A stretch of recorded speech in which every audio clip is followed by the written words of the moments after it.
Hello, Caryn. Welcome to the Six Cons podcast. Lovely to Thank see you. you. Yeah, no, I'm excited to be here. It's going to Yeah. be a really good conversation, I feel. Yeah, this is so valuable. I think it's such a topic that I've been hearing people struggle with and find challenging. Yeah.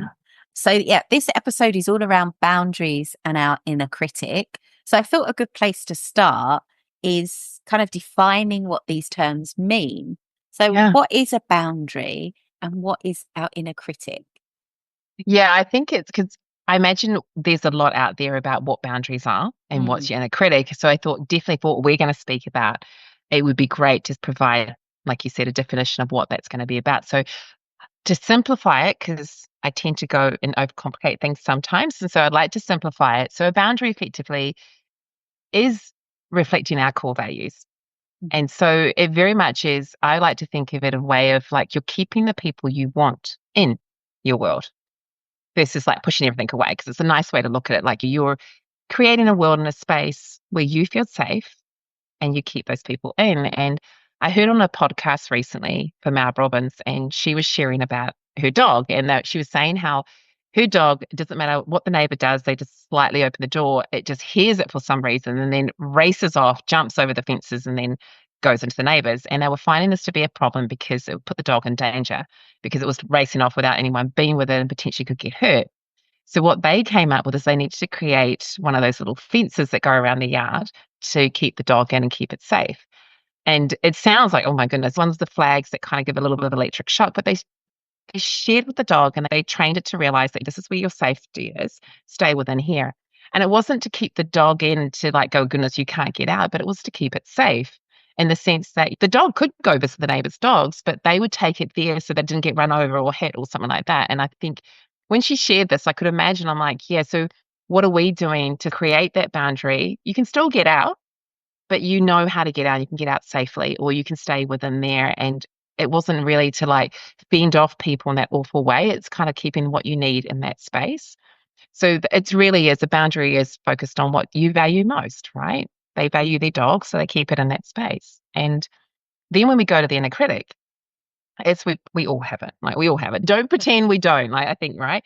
And our inner critic is that judging, criticizing voice often, and it's a narrative running through our head and it's telling us certain things and it's there also to protect us. That's what it believes its job is. However, I mean, if I can share a little story of my own about what I recognized and what had happened. So I could take you back to when I was 14 years old and I lived in a small town in New Zealand. And I'm one of four children and I was the third sister. And I was in my English class. So we'd had an English test and we just got our marks back. And back in the day, I'm not sure how you're kind of ranked in terms of your studies, but I was given a B plus. So the highest was an A plus. And I didn't study English. Didn't know. My sisters did. So they were exceptional at English. So they would come home with the A pluses when they were in this class. And I had the same teacher or a teacher that they hadn't yet had, but he always wanted one of them in his class because they were amazing at English. And as teachers do, they love to have the teacher's pet. So anyway, I got this B plus. I was really excited because I thought I'd done really well. And as I was leaving the class, I was walking out and the teacher stopped me in front of all my peers and said, "Oh, you only got a B plus." And I went, Yeah. And he goes, "You're not as smart as your sisters." And I was just like, and you can imagine, 14-year-old girl, mm, like in front of your students, that awkwardness of being a 14-year-old girl anyway. And yeah, and you're like, ah, okay, walking off. However, unbeknownst to him or whatever, within that, I'd already been compared to my sisters for years on anything and everything. And so this was an extra evidence to add in there that, oh, you're not as smart as them either. mm, So this manifested, and I recognize it now. And it was only the last few years when I've been doing work on myself, how it manifested in my life. And so this started with, oh, you're not as smart as your sisters. It manifested into, goodness, don't put yourself in a situation where you'll get compared to them again, because most likely you won't be as smart. So when it came to choosing where I would study, I did everything opposite to what they did. Where they chose to do management degrees, I went into an art course. I did hospitality. I avoided anything that was even similar to what they were. When I'd meet other people, even with my brother, I don't know if he was smarter than me in English. He'd probably say he was, but whatever. I would meet other people that would meet us as a family, and I'm like, I'm the less smart one. So I would put it out there straight away just to make sure that no one could actually say I wasn't smart. So I would prompt it. And I remember my sister-in-law at one point going, "Why do you keep saying that?" And I'm like, "But I'm the least smart. Like, they're all smart. I'm smart, but they're smarter." And so I'd kind of make a joke of it. This then led into the way what I chose in terms of my career. So in terms of my career, when I was in a situation, I always felt like I was the least smart in the room. You can imagine the narrative going on in your head. When I went to start a degree in accountancy, when I found that Mm. path, again, I didn't want to finish it because I thought maybe if I finished it, I might not be able to finish it. I was getting distinctions in my classes. I was been getting awards for how amazing I was at my accounting. I still didn't believe. I still was like, I'm not going to finish this degree. And I spent 17 years procrastinating to finish my degree because I was afraid. And then when it came to having my jobs later on in life, again, I would sit in boardrooms and I would sit there listening to people and I thought I wasn't smart enough. And it came through as voices like, are you sure you should be in this room? Maybe you should get someone else. And you can see like that started from a long time ago for me, but it was that evidence that I needed and I built up over the years in a way to protect myself. So that in a critic voice, I said I'd simplify it. Probably not quite simple, but that in a critic voice literally started with one person really cementing that for me. I had little bits of evidence flying around, making me feel compared to my sisters and little things flying away saying, well, they're pretty smart. Caryn, you're not getting as good as marks as them. But I was okay. But the minute a teacher who's a big influence and like someone where you do learn, oh, they must know stuff. They are the experts. Said to me that thing. And the reason I know this is because when I was doing my coaching, a supervisor took me through a visualization and she asked me, what's your earliest memory that relates to this imposter you're feeling? And that's the memory that came up. And it was all back. I'm 40 something years old and I could trace it back to when I was 14.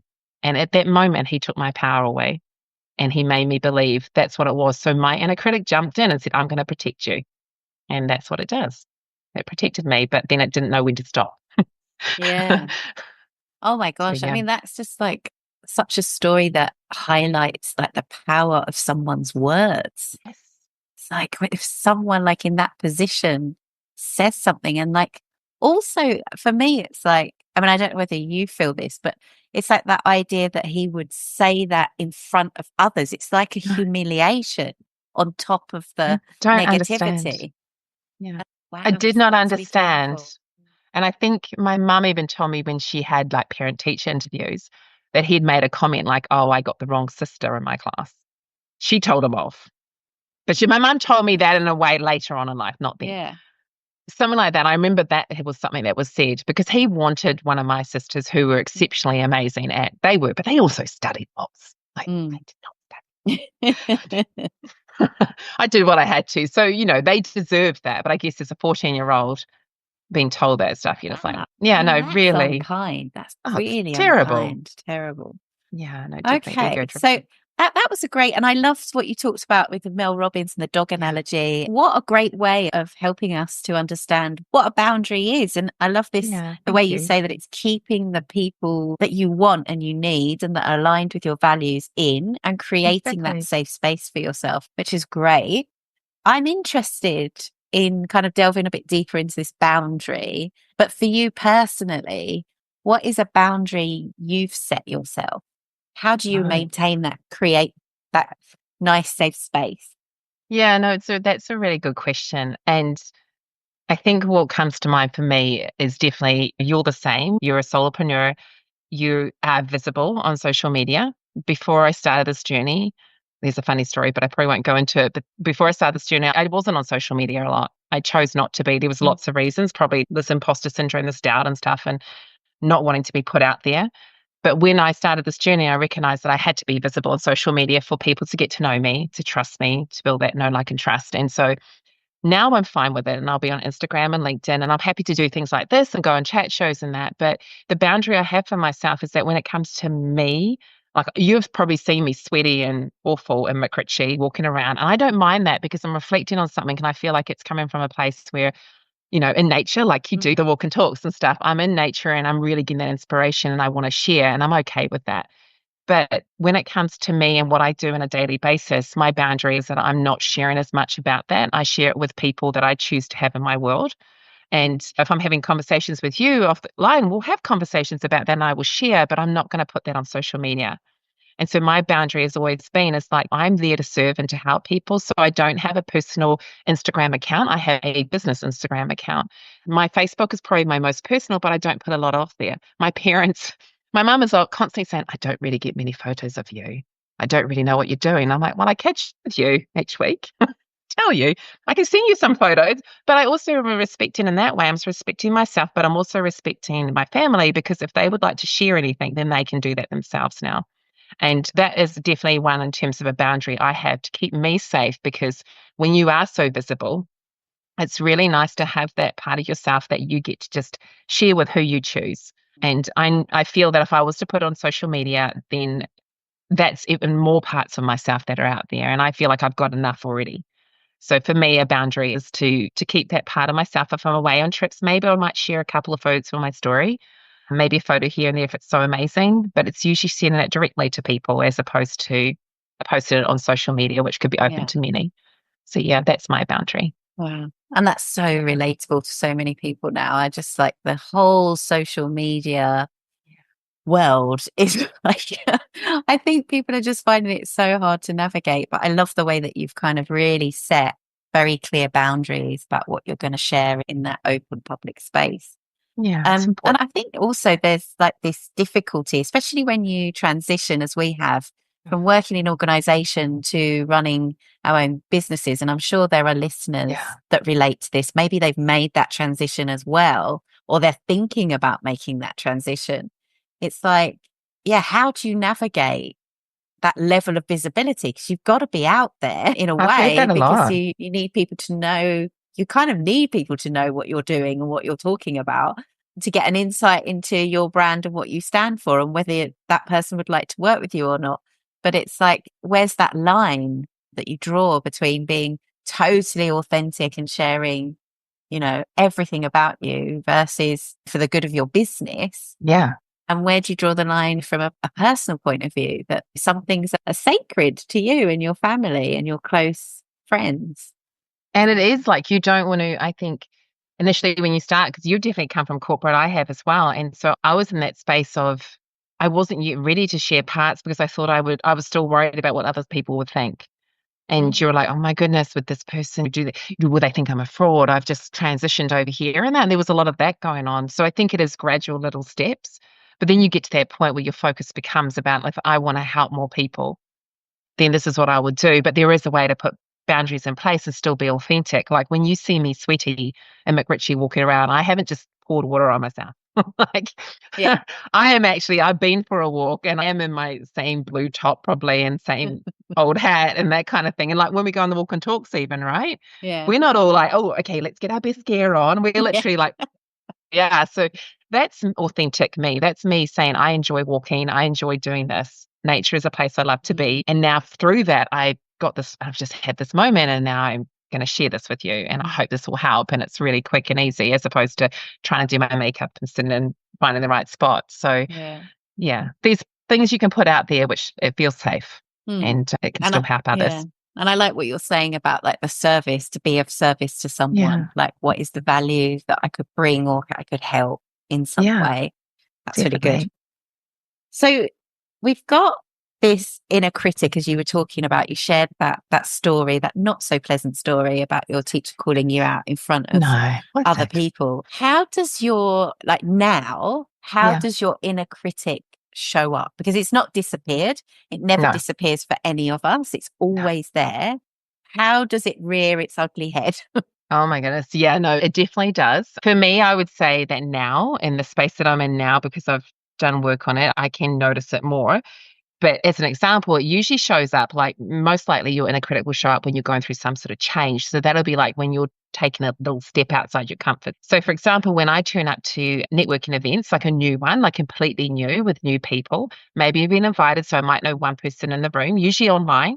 Also, when I turned up to that, like I had an example recently and I went into this and fine, absolutely fine. But usually, if there's other coaches in the room, that maybe I feel knows something that I don't yet know, or are in a space where I'm like, oh, that's amazing, and I don't know them, there's an instant just influx of like thoughts. And they usually just go, it's full on. And I remember one time I didn't even expect it. I'm like, yeah, I've been in rooms with coaches before. This is interesting. Let's be curious. But then it became this just overwhelm of thoughts. And it goes back to those narratives, like the little ones. And it's something usually, it's around being enough, or are you the right person in the room, or how comparison. And it comes in really high. But I guess an example, before I started going through my work on myself, I had an occasion, like I imagine people could relate to this. So you're in a meeting Mm. with, and like say a boardroom meeting or leadership. I was part of a leadership team and was here in Singapore. And we had this big meeting, and our CEO and a CFO from Houston have flown over to be part of it. And we're all working on our BHAG, or our what's that? Big, hairy, audacious goal. BHAG, Oh, I think right. it is. Big hag. Yeah, Yeah, that. right. Yeah, BHAG.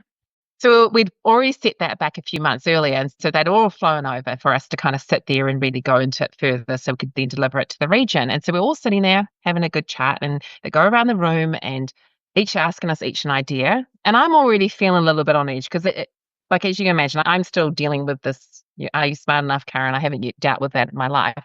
And I remember just sitting there, and I was asked a question and I suggested an idea, and they put it up. And in the end, when we went around, everyone voted and thought that was a great idea. And there was two there as such. And so we were then going to focus. And so then the facilitator went around again, and they were like, okay, now can we expand on this? What do you guys think? I'm still celebrating in my head. Oh my goodness, one of my ideas was like, woo. They come to me and I'm like, well, yeah, I really like that idea. My boss, who was also a friend, unfortunately, can sometimes be a little bit informal. And I don't think his intention was to embarrass me. But again, he goes, well, you already said that in front of everybody. And it was in such a way, it was like, it felt like he was mocking me. And you just kind of go, and in that moment, everything just went, and I just shut down. Mm. And I was just like, laugh it off. But you're like CFO, CEO, managers, senior leaders, all in the room. And you just, to me, it felt like back to that place again. Just one little comment, just to make you feel like you didn't know what you're talking about. And then just immediately came and like, oh, look how awkward you are. Imagine what people are thinking right now. Like, what's going on in your head? Like, oh my goodness, Caryn, you need to get out of here. Maybe you can go to the bathroom. You should go to the bathroom. Maybe you can just leave now. Get out of there basically now before it gets worse, because he's going to figure out that you're a fraud. That's the narrative going through my head. So I imagine people can relate right now. Yeah. And it all goes back. Like when I'm talking to when, am I smart enough Mm. at that? Because at that point in time, I hadn't yet started working with a coach or anyone, or even figuring out who I am and building that awareness. So at that time, it was just me trying to manage it. And my management was fly. Get Yeah. away. It's like survival mode. It's Yes, like they're run for gonna your figure life. it out. They're gonna start picking on you. It's like, get out. But I didn't. I sat there with my poker face on, and I grinned and bared it, and then just suppressed it and pushed it away. As you do. And I mean, what you've just said is so relatable. It's like, how often are we in our day to day working lives putting that poker face on Ah, and kind of masking and yeah. suppressing those feelings, and like something's at the tip of your tongue that you really want to say, but you don't, because we don't want to be seen as unprofessional or overly emotional or anything like that. So we all go around trying to control Yeah. that. Try the narrative, because we think that will, and that's probably our inner critic as well, right? Jumping in to try and protect us. You need to not say that. Mm. You need to speak like this.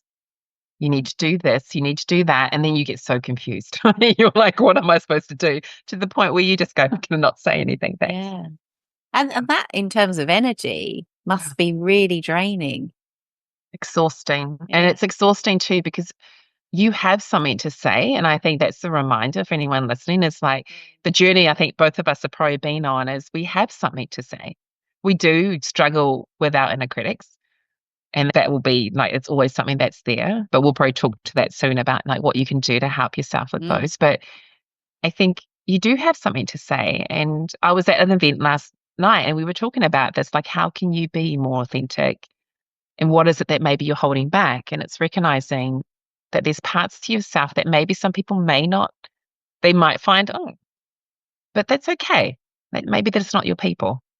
Yeah. because you'll find people that will actually just embrace you and think you're amazing. And I think I never got that feeling for a very long time until you find your people and people that really value you for you, I think. And that's a really nice place to be is when you find those people, Yeah. which are those people in your world, right? Which is like, Exactly. Your yeah, tribe, your people. But yeah. that's interesting. Like, it's funny how, like, at 14, you had that horrible, unpleasant Mm. experience. But I think back to my, like, days at school, and I was labeled the quiet one. Like, I would not speak. You quiet, you So, sure? yeah.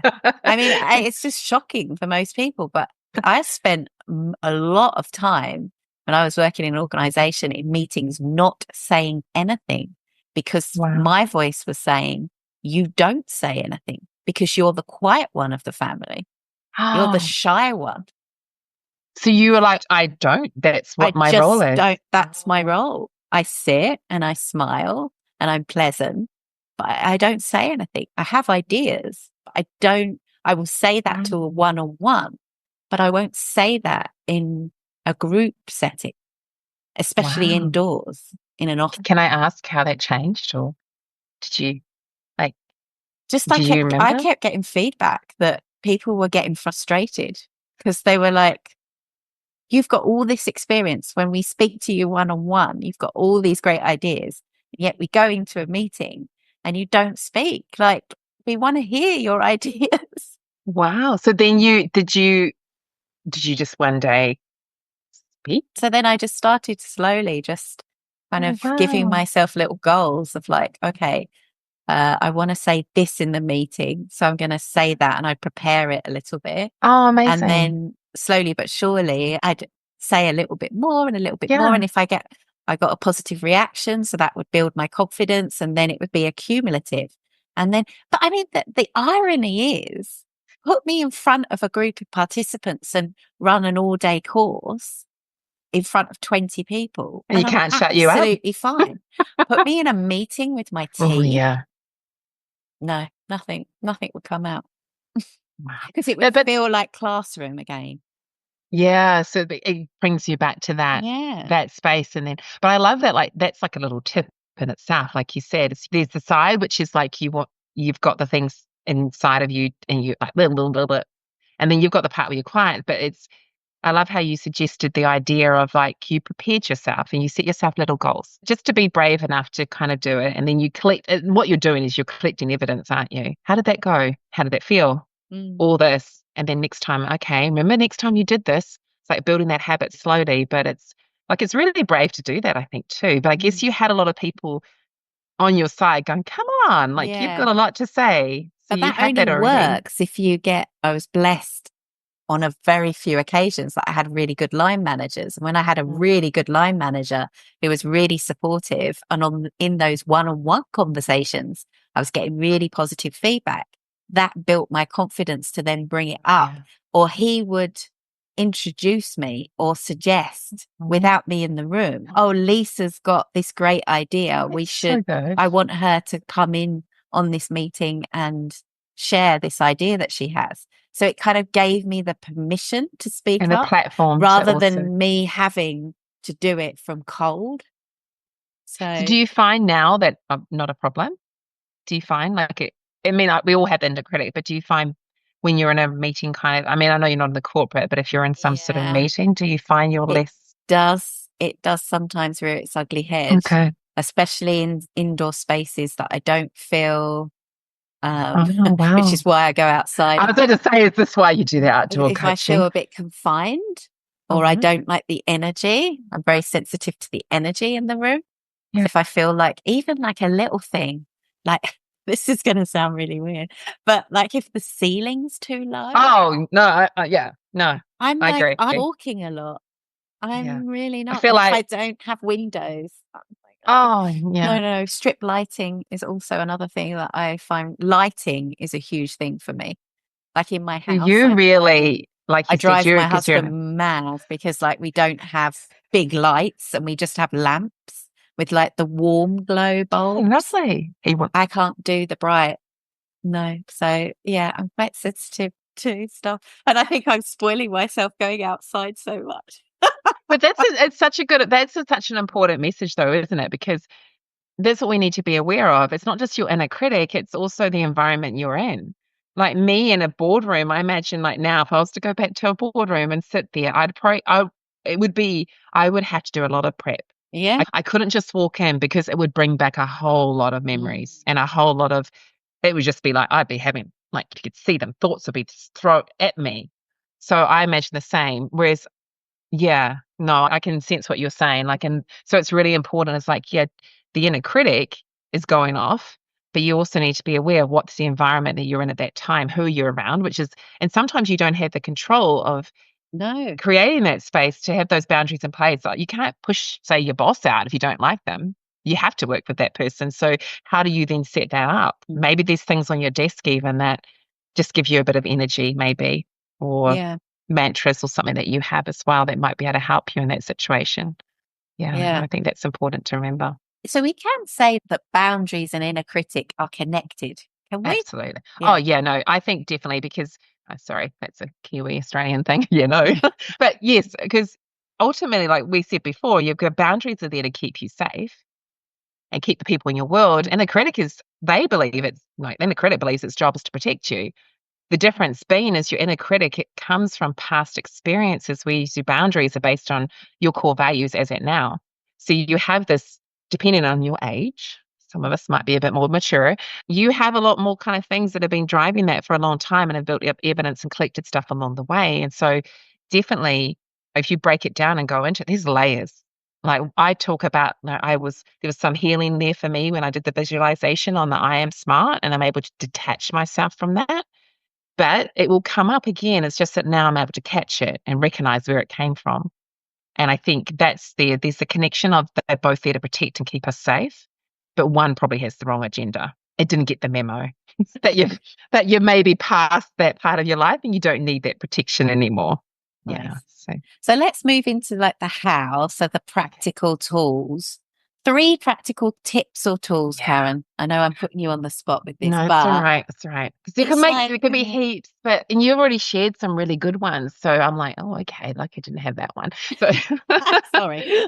good thing I've got more up my sleeve. So when I was thinking about this, I'm like, if I was to go with three practical tips, the first would be is that you can't set boundaries unless you know what your inner critic is saying. Mm. However, as we're mentioning, it's likely to come up at times when you least expect it, and you may not even be aware it's actually happening. You may be oblivious like me and not even know what an inner critic is, or be like, yeah, inner critic, whatever. But no, it's there. Something's happening. So the first one would be is like when you get in that situation, like we were talking about and sharing about, oh my goodness, this thing's happening and you want to get out of there, or you're overcome and you've got to focus because let's face it, we can't just sit there like I was going, I need to get out of this room. You need to be focused on Mm, what's going on. Is I would say to distract yourself. So in okay. that moment, it's distracting yourself. So what I like to do is I usually just grab a pen and paper, even if you're in a meeting and you've got people around you. Everyone's usually got a pen and paper, and just start. My coach calls it doodling. Like when you start drawing, might draw spirals. I draw number threes. I often will write things like, "My thoughts don't control me. I am not my thoughts." It's like a little mantra. What it does is just for that moment, distract you from what you're going down and allows you just to kind of quieten it a little bit. It hasn't Mm, fixed it. mm, And yeah. obviously, I don't go focus on the idea of suppressing it. It's not about that. I want you to learn to trust your inner voice. But in that moment, you don't have the time to unpack what's going on. It's more just, I need to focus on my meeting. I need to be in the room and present. Taking that breath, start to distract yourself by writing, drawing, whatever it is that just take your mind off what's going on. So that would be tip number one is to Mhm. distract, just to allow yourself to focus. Because I can guarantee it's going to happen at a time when you need to be in the room or you need to be present with whatever's going on. Yeah. And you can't be distracted in your thoughts and lost and freaking out, basically. Number two is about setting like a soft boundary around that. And that for me is really like, I like to use this choose again method that Gabby Bernstein uses. And I think I shared it with you once before. And it is really in that moment, and you can learn to train yourself. So I would suggest to do this before you actually go, I'm going to wait. I'm going to wait. No, learn to do this beforehand, please. So the choose again method that she suggests is like just noticing that thought. So for example, if I have the thought coming through going, oh, Cara, you don't deserve to be in this room. My sort of mantra that I would say in my head would be like, thank you for sharing that thought. So I'm acknowledging quickly. I forgive myself for having this thought that I don't want to feel or don't want to think. And help me find the clarity on what I do want to be thinking or feeling. Mm. And now I choose the next best thought that comes to mind. And it'll be something like, I'm open. So when I'm not feeling like enough or I'm not the right person, it'll be like, I'm open to creative solutions on how I can talk to myself in a nicer way. And it's Nice. just a very quick, but you learn that kind of, she has a really lovely process and I use it a lot because we don't want to be thinking badly about people. We don't want to be thinking badly about other things. And we definitely don't want to be thinking badly about ourselves and giving ourselves a hard time. So when you practice this on and on again, you can use it in everything. You know, when you get annoyed at a person and you start to Mm. go down that spiral, it's really good to pull you back out. And then when you get time, the third tip is when you have time to unpack it. So usually if I've had a meeting and I've noticed that, I'll come back and go, what is going on with you? And it's rather than being judgy of that, it's really going, okay, notice that thought. What was that thought? Write it down. I felt whatever it would be, whatever was coming in, understanding where that source was maybe coming from. And like for me, what I like to do is I usually close my eyes and I think, what's the earliest thought I can think of, that a visual, because it Mm. comes and something will come up. And like I mentioned, if someone gives me an example, something will pop up in my head just really quickly, and you're like, oh yeah, but this is, a person said something nasty to you when you were a kid, you were bullied, whatever. That will come up, and you go, okay, when I was maybe this age and this was happening, what was going on? And then you start to realize and you go, how does this impact my behavior now? And then you get that kind of, oh my gosh, now I'm okay. So in that moment, I'm thinking I'm not good enough. Why? Oh, because someone back there didn't want to be my friend. I don't want to be your friend anymore. We will have that. And it becomes like, oh, so now I think I'm not good enough to be someone's. My coach reflected to me that in terms of working with people, that sometimes I might be focusing on like, I don't want to be alone. And so I'm trying to come play with me, come play with me. So you're putting yourself out there more than you normally would and allowing people to step over your boundaries because you just want someone to play with. And that can go back to, we can all relate to that when you're maybe wanted to have someone to play with. So little things like that, like if you're able to go and where is that and how does it impact my behavior? It can be really like just eye-opening in that sense. Like I would suggest in that circumstance, if you're noticing it popping up all the time, it's like speak to somebody, someone in your network, talk to a family or friend and just say, Mm. hey, if you feel comfortable, obviously, and have that conversation and recognize that it's normal. Mm. Because I think I definitely felt a lot of time, oh, no one else is feeling this. Oh my goodness, I'm the only one. But when you start to unpack it, like we're talking about now, everyone has Yeah. this stuff going on in different forms. And it comes back to those unmet needs of wanting to feel like you're enough, you're worthy, you're deserving. That's ultimately what it comes back. And that's what we wanted when we were kids. And unfortunately, for whatever reason, it's not met that time and it manifests into what it is today and it impacts our behavior. And I'm definitely one for realizing once you get that awareness and you can learn to detach yourself from it and not allow it to have that power over it that it did on me. And you go, huh, and though it keeps showing up, it's so nice. But definitely around those three tips. One is like just to really distract yourself in that moment. Secondly, is to, if you can, that choose again idea. Other people use the thing like stop, don't speak to me in that way. But I like the choose again because it automatically redirects you to another way of thinking. And then you go, oh, that's nice. Yeah, I'm gonna be open to solutions on how I can speak nicer to myself, just as a reminder. And then the number three is to take that time to really notice and acknowledge and try and understand where that source is coming from and how it's impacting your behavior. But do this all the time and start doing the work today, right? Because Mm. you can't just expect to wait and then when it pops in and go, okay, you have to be consistent, which is one of your C's. Consistent, One of your which is C's. one of my C's. Great three tips, Karen. I loved Yeah, it. thank you. Really helpful. I know that so many people listening will relate to this because it affects everyone. No one is No one escapes immune it. from any of this that we've talked about today. So, six C's, we've mentioned consistency there. Six Comms is founded on the six C's of effective communication. Just to remind you, connection, curiosity and compassion, clarity, customization, and consistency. Which C, I'm gonna I'm gonna put you on the spot again. Which Of course you one are. C? One. One C. No, I know it's difficult for guests, but which one C is most important? Do you think when setting boundaries and dealing with that inner critic? it would have to be compassion. It would Yeah. be that you have to show yourself compassion, like we've been talking about. It happens to everybody. There is a way to silent, like not silence it, let's say quieten it. show yourself compassion, just to be kind, and don't do what I've done for many years, which was to suppress it and push it away and not acknowledge it. So it can be scary and it can be daunting to recognize that part of yourself because it feels like it's a weakness. But if you can acknowledge it in a way and be kind to yourself at the time and really focus on like being kind and embracing that part of yourself and show yourself compassion, you're able to then overcome that and it doesn't have the power anymore. It won't. You'll be able to let go of that and you can go and do great things as opposed to sitting freaking out in the boardroom and trying to find the nearest exit. Yeah. Yeah. And you'll be able So to yeah. find your voice. And I've Yes. loved hearing your voice and your tips. Thank It's just you. been so much value in this episode. So thank you so much for joining me. Welcome. Thanks, Lisa.